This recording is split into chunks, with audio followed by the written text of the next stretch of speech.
Hi everyone, this video shows you how to complete accounting transactions using a concept called debits and credits and T accounts.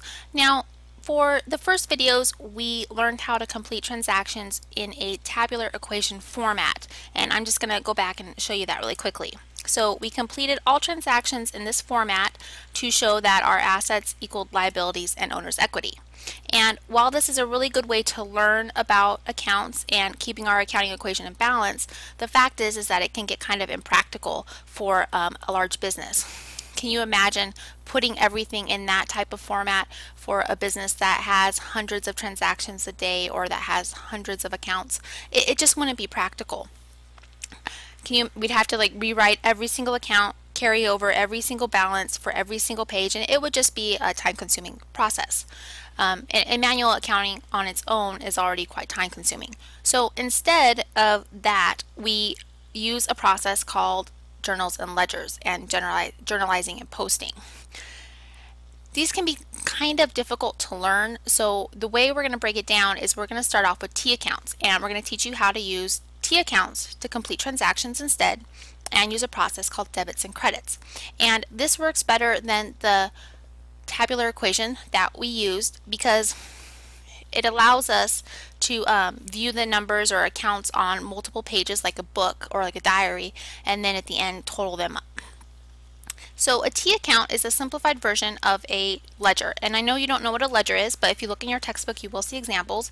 And this video just shows you what a T account is and how it's useful. So a T account uses something called debits and credits to keep our accounting equation in balance. And basically every single account that we would have put in the tabular format would have had its own T instead of being placed in this format. Even expenses would have their own T account. And this is a T account. It shows you the left side and the right side of the T, and we call these the debit and the credit. Now some people like to think of debit and credit as debit card and credit card, or credit as loans, or debit as being something near debt, and none of that is correct. You don't want to think about credit as being something that you owe to somebody else, or like a credit card, or as debit as a debit. These are not, while those terms come from the terms debit and credit for accounting, they have kind of developed their own definitions or own vernacular in the way we speak today. So do not think about debit and credit cards as being examples of debit and credits of T accounts. It's not going to help you out at all. So every single account, cash, supplies, in this example equipment and capital, every single thing would have its own T account, and all transactions would be placed in these T accounts. Seems pretty simple. I mean, it's kind of hard to understand at first why we would put them in these formats, but they allow us to see both sides of the account, the increases and the decreases, in one spot, and we can put the amounts on. We don't have to keep transferring every single number over like we would in the tabular equation the way your book shows you. Now here's where it gets kind of tricky. Some accounts increase with a debit and some accounts increase with a credit.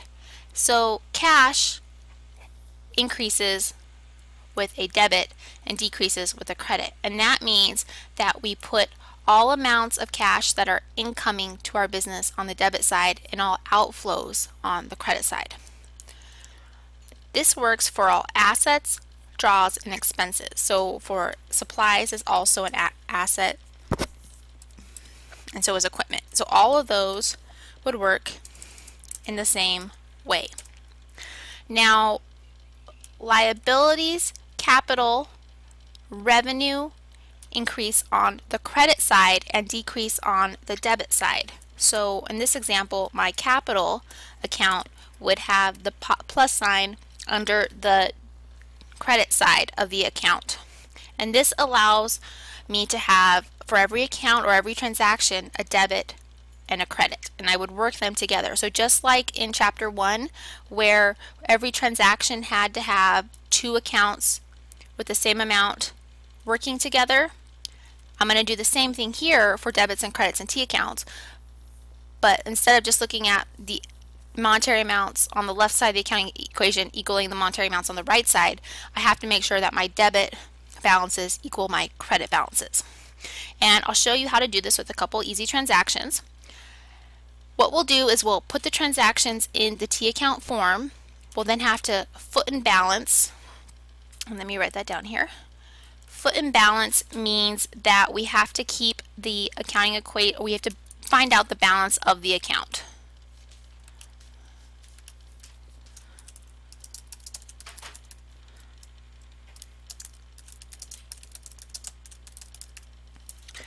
And we would then take that information and put it in a trial balance, which is just a little format that shows that debits equal credits. So I have a couple transactions down here that we'll look at, and I have that owner invested $15,000 in a new business.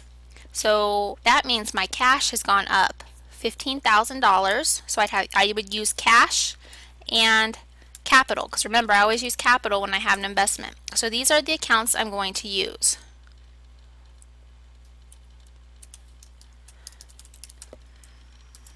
Now I would have to figure out how to put those in debits and credits. So the way I like to do it is I first like to find out what accounts I'm using within my business, and your textbook will usually tell you what accounts you're using in the directions.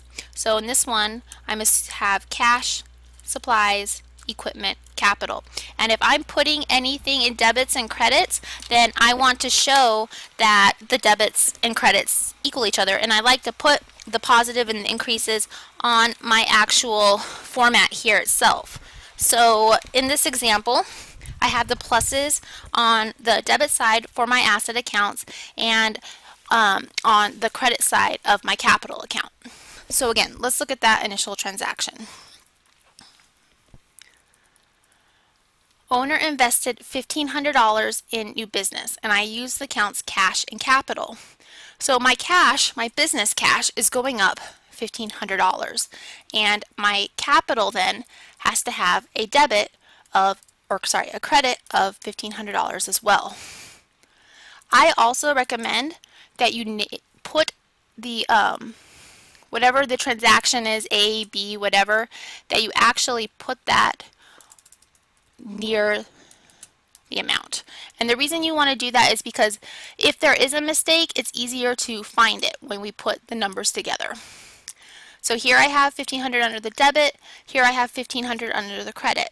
And remember, for every debit there has to be a credit, or if you like, for every left there has to be a right. And in this case I do.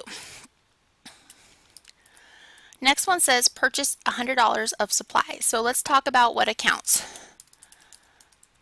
Well, it doesn't say purchase $100 of supplies on account, so I have to be using cash.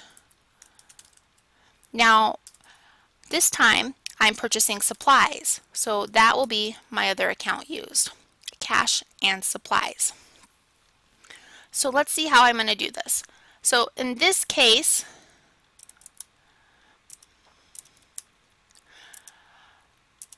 my cash is going down $100. So I no longer have $100 worth of cash.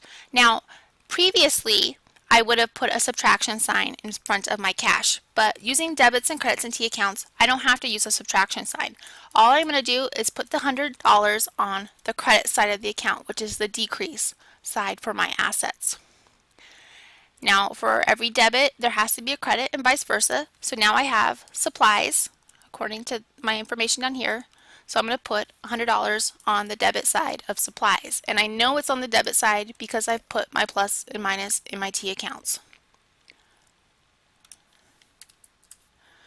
Last one says purchase $1,000 of equipment. Now, again, it doesn't say purchase $1,000 of equipment on account, so it's automatically cash. So my accounts are cash and equipment. And the reason I know it's equipment is because it tells me I bought equipment. So now I'm going to come over here and I'm going to put the initial by my transaction, and I'm going to put $1,000 on the credit side of cash. And again, I have to put it on the credit side because I no longer have that cash available. I would then come over here and put $1,000 on the debit side of equipment. Lots of times I like to put my debit first and then find the corresponding credit, but I think in some cases it's easier just to, whatever account you list first is the account that you debit or credit first. So those are all my transactions. Now, after you figure out your example transactions, we have to do something called foot and balance. So foot and balance finds the ending balance of each account. And the reason I have to foot and balance is because right now this doesn't tell me the balances. It just shows me the transaction amounts. So I am going to have to figure that out.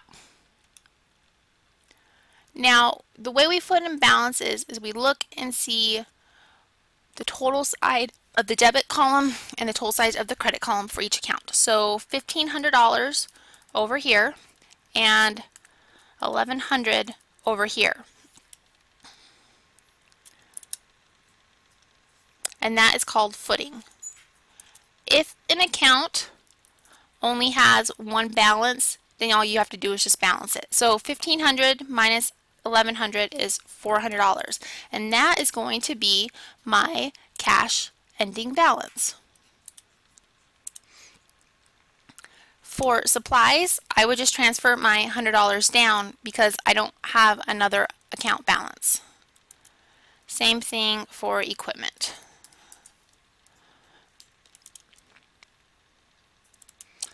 Now, and for capital. So now I have all my ending balances. Now I still can't tell that my debits equal credits at this point. I just have the final numbers. You'll notice that I've double underlined all final numbers because it does tell me that that's, like Jeopardy, my final answer. So now I have to complete a trial balance, and that shows me that my debits and credits equal each other. So a trial balance is going to have the title of trial balance. It's going to have my accounts listed, and then it's going to show me that my debits and credits hopefully equal each other. So here I have cash, supplies, equipment, and capital, and hopefully these will tell me my total debits and credits.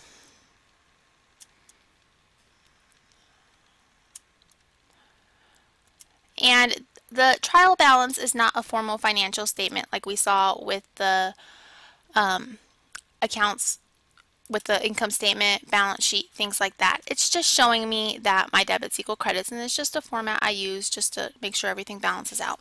So here I had $400 on the debit side because the debit is always the left. I had $100 for supplies on the debit side, $1,000 for equipment, and for capital I had $1,500 as well. So I now need to find my totals, and when I sum these up, both sides should equal $1,500, and they do. So that shows me my debits and credits equal.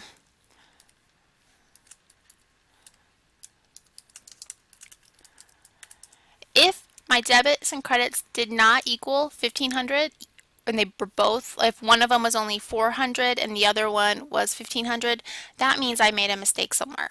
So if I come back to my example here, and let's say I did not put the debit side of the $1,000 in supplies. If I forgot to put this in and I only put it under cash, what would happen is that my trial balance wouldn't balance because I no longer have the corresponding debit for every single credit. If you forget to put something, then it's going to mess up your trial balance. Or if I'd put my $100 for supplies as a credit, it wouldn't balance as well. So you have to make sure that you're putting things in the right categories or in the right side of the T account to make things balance out. Remember, just as chapter 1 or the accounting basics and the accounting basic transactions that we reviewed, you always have to have a minimum of 2 accounts used for every transaction. We also have to make sure that the monetary amounts always equal each other in each account. Okay? The only difference is the format that we're putting it in, how we're recording negative numbers, and then how we're seeing if we balance out at the end. Alright, that's it for this video. Please feel free to watch it as many times as you like. I would always recommend doing the problem with me, pausing the video, rewinding it if you need be, and that way you can learn the concepts as you go. Thank you.